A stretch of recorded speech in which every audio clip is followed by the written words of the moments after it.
नमस्कार दोस्तों, स्वागत है आपका सालासार कंटेंट क्रिएशन में। अगर आप SBI PO 2026 की तैयारी कर रहे हैं, तो आज की यह वीडियो आपकी तैयारी का सबसे महत्वपूर्ण हिस्सा साबित हो सकती है।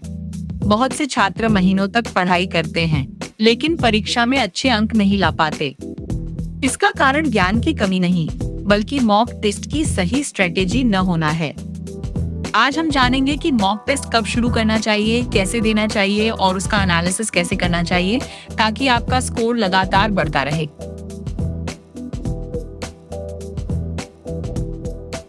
दोस्तों, पहली बार मॉक टेस्ट देने पर कम अंक आना बिल्कुल सामान्य बात है। बहुत से उम्मीदवार पहली ही बार कम स्कोर देखकर निराश हो जाते हैं और मॉक टेस्ट देना ही बंद कर देते हैं, लेकिन यही सबसे बड़ी गलती है। याद रखिए, मॉक टेस्ट का उद्देश्य आपकी तैयारी को परखना नहीं, बल्कि उसे बेहतर बनाना है। हर कम स्कोर आपको ये बताता है कि किन टॉपिक्स पर अभी और मेहनत करने की जरूरत है। अब सबसे बड़ा सवाल, मॉक टेस्ट कब शुरू करें?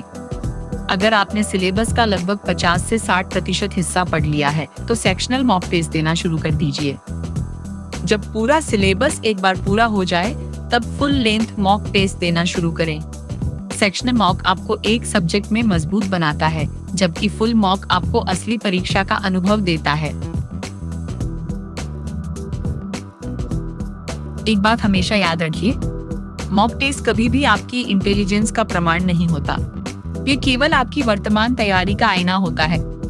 अगर आज आपका स्कोर 42 है और अगले महीने 58 हो जाता है, तो समझिए कि आप सही दिशा में आगे बढ़ रहे हैं। हर मॉक टेस्ट के बाद सीखना ही असली सफलता है। इस वीडियो के अगले भाग में हम विस्तार से जानेंगे कि मॉक टेस्ट देने का सही तरीका क्या है, एग्जाम जैसा माहौल कैसे बनाना है, टाइम मैनेजमेंट कैसे करना है, गेस वर्क कब करना है और किन गलतियों से बचना है। अगर आपने ये स्ट्रैटेजी सीख ली, तो आपका हर मॉक टेस्ट आपको सिलेक्शन के और करीब ले जाएगा।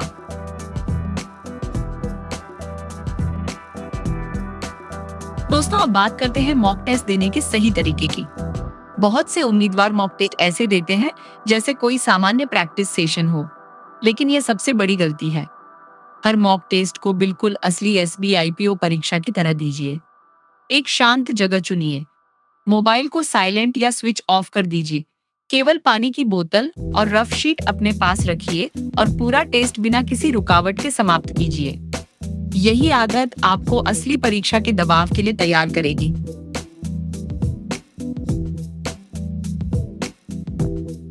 मॉक टेस्ट देते समय टाइम मैनेजमेंट सबसे महत्वपूर्ण होता है। किसी एक कठिन क्वेश्चन पर ज्यादा समय मत लगाइए।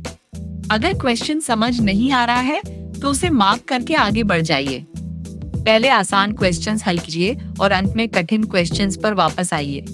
याद रखिए, परीक्षा में सभी क्वेश्चंस करना जरूरी नहीं है, सही क्वेश्चंस करना ज्यादा महत्वपूर्ण है।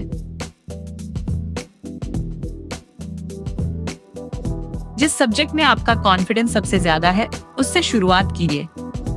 इंग्लिश में पहले आसान क्वेश्चंस कीजिए। रीजनिंग में छोटे क्वेश्चंस पहले हल कीजिए और लंबे पजल बाद में। क्वांट में पहले सिंप्लीफिकेशन, अप्रोक्सीमेशन और नंबर सीरीज जैसे आसान टॉपिक्स कीजिए। उसके बाद डेटा इंटरप्रिटेशन और एरिथमेटिक पर जाइए। इस स्ट्रैटेजी से आपका कॉन्फिडेंस बना रहेगा और स्कोर भी बेहतर होगा। अब बात करते हैं गेस वर्क की। अगर आपको किसी क्वेश्चन का बिल्कुल भी अंदाजा नहीं है, तो केवल अनुमान लगाकर आंसर मत दीजिए।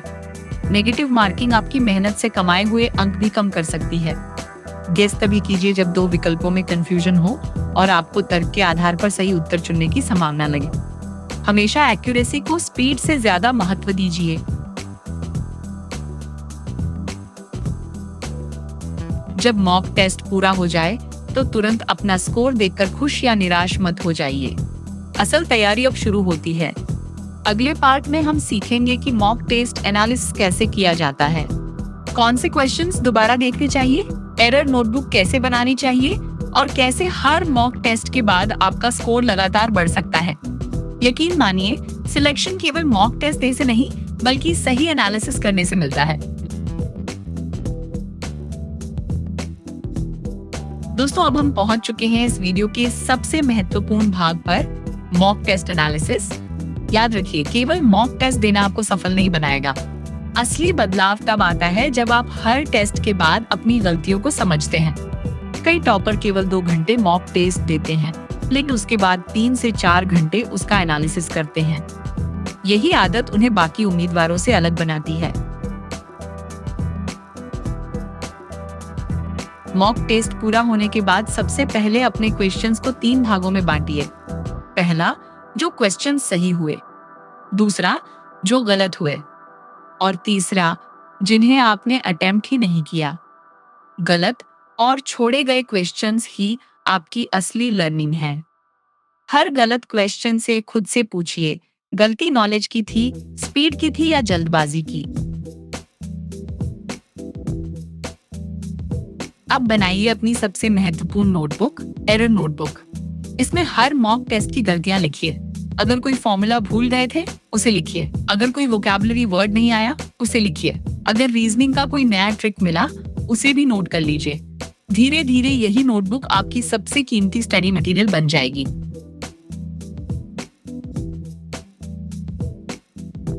हर मॉक टेस्ट के बाद अपनी परफॉर्मेंस का रिकॉर्ड रखिए। किस सब्जेक्ट में एक्यूरेसी कम है, किस सेक्शन में सबसे ज्यादा समय लग रहा है, कौन से टॉपिक्स बार बार गलत हो रहे हैं। अगर 3 मॉक टेस्ट में डेटा इंटरप्रिटेशन लगातार कमजोर है, तो अगले सप्ताह उसी टॉपिक पर सबसे ज्यादा समय दीजिए। स्मार्ट प्रिपरेशन का मतलब है कमजोरियों पर काम करना, सिर्फ पसंदीदा टॉपिक्स पढ़ते रहना नहीं।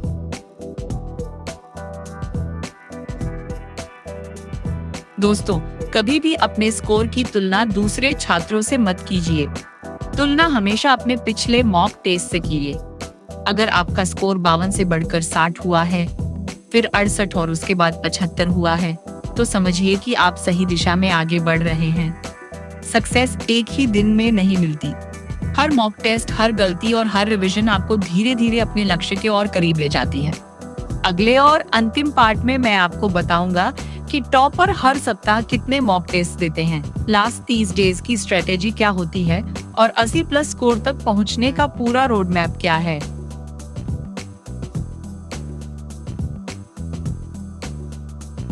दोस्तों, अब बात करते हैं उस स्ट्रेटेजी की जो हर सफल SBIPO उम्मीदवार फॉलो करता है। अगर आपकी परीक्षा में अभी 3 महीने या उससे ज्यादा समय बचा है, तो सप्ताह में 2 मॉक टेस्ट देना पर्याप्त है।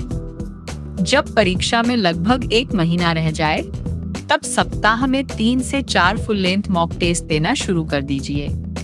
लेकिन याद रखिए, मॉक टेस्ट की संख्या बढ़ाने से पहले उसका एनालिसिस बेहतर कीजिए। एक अच्छी तरह एनालाइज किया गया मॉक टेस्ट बिना एनालिसिस वाले 5 मॉक टेस्ट से कहीं अधिक फायदेमंद होता है। अब बात करते हैं रिवीजन की। हर रविवार अपने पूरे सप्ताह का रिव्यू कीजिए। एरर नोटबुक खोलिए और देखिए कि कौन सी गलतियां बार बार हो रही हैं।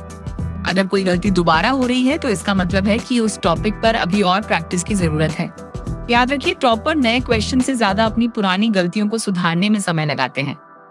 यही आदत उन्हें लगातार बेहतर बनाती है।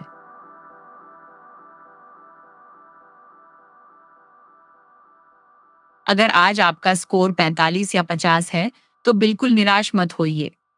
हर सफल उम्मीदवार कभी न कभी इसी स्टेज पर था। लगातार प्रैक्टिस, सही एनालिसिस और नियमित रिवीजन के साथ यही स्कोर धीरे धीरे 60, फिर 70 और उसके बाद 80+ तक पहुंच सकता है। सेक्शन किसी एक शानदार मॉक टेस्ट से नहीं मिलता, बल्कि कई महीनों की लगातार मेहनत से मिलता है। इसलिए अपने प्रोग्रेस पर भरोसा रखिए।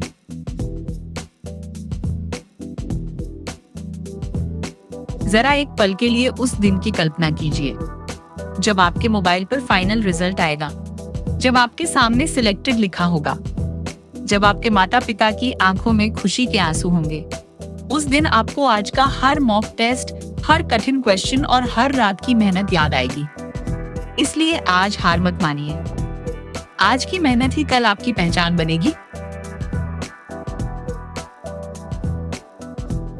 अगर आज की ये वीडियो आपके लिए उपयोगी रही हो, तो इसे लाइक जरूर कीजिए और अपने उन दोस्तों के साथ शेयर कीजिए जो SBIPO या किसी भी बैंकिंग एग्जाम की तैयारी कर रहे हैं। ऐसी ही रिसर्च आधारित आसान भाषा में समझाई गई और पूरी तैयारी कराने वाली वीडियो के लिए हमारे चैनल सालासर कंटेंट क्रिएशन को सब्सक्राइब करना बिल्कुल मत भूलिए। बेल आइकन भी जरूर दबाइए ताकि हमारी हर नई वीडियो सबसे पहले आप तक पहुंचे। और स्क्रीन पर दिखाई दे रही अगली video SBI PO interview preparation को भी जरूर देखिए, क्योंकि लिखित परीक्षा के बाद इंटरव्यू में अच्छा प्रदर्शन करना भी उतना ही महत्वपूर्ण होता है। मैं आपसे अगली वीडियो में फिर मिलूंगी। तब तक नियमित पढ़ाई करते रहिए, अपने लक्ष्य पर विश्वास रखिए और कभी भी